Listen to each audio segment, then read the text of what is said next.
বিরতির পর স্বাগত। রাজ্যের মুখ্যমন্ত্রী নেশার বিরুদ্ধে যুদ্ধ ঘোষণা করলেও রাজ্যের বিভিন্ন জায়গায় নেশার রমরমা বাণিজ্য অব্যাহত রয়েছে এবং তারই অভিযোগ কিন্তু বারবার উঠে আসছে।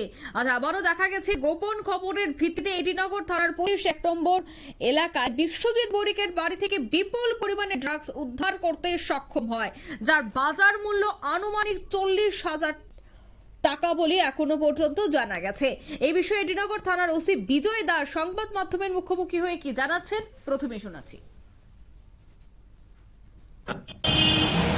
আজকে গোপন সংবাদের ভিত্তিতে আমাদের এডিনগর নাম্বার 11-এ একটা খবর আসে যে বিশ্বজিৎ বণিক বিশ্ব এবং তার লোক আলোচনা সঙ্গী এখানে ড্রাগস বিক্রি করছে এবং সে দীর্ঘদিন ধরেই তার দোকানে এবং বাড়িতে ড্রাগসের ব্যবসা করছে। স্থানীয় উঠে যাচ্ছে। এই সংবাদের ভিত্তিতে আমাদের থানার টিম অথরিটির পারমিশন নিলে আমরা তার দোকানে যাই এবং তার দোকানে গিয়ে আমরা রেড করে এই স্কোপ এবং ব্রাউন সুগারগুলো আমরা উদ্ধার করি।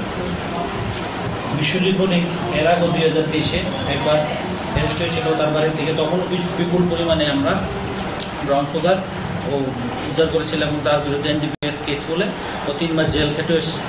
সে আবার সেই একই জায়গায় আগের মতন এই ব্যবসা শুরু করছে। দীর্ঘদিন ধরে এলাকাতে এরকম করছে, আমাদের কাছে খবর আসছিল। তো আজকে আমরা তাদের দোকানে গিয়ে পাই এবং এই মালগুলা উদ্ধার করি।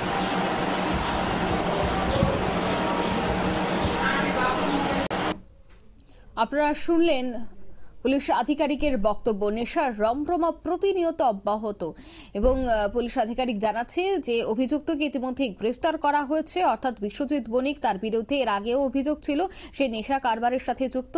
আবারও তার বিরুদ্ধে অভিযোগ ওঠার সঙ্গে সঙ্গে এবং অভিযোগ পাওয়ার পরেই পুলিশ তার দোকানে যায় এবং তল্লাশি চালানোর পর, অভিযান চালানোর পর এই নেশা জাতীয় সামগ্রী আটক করে।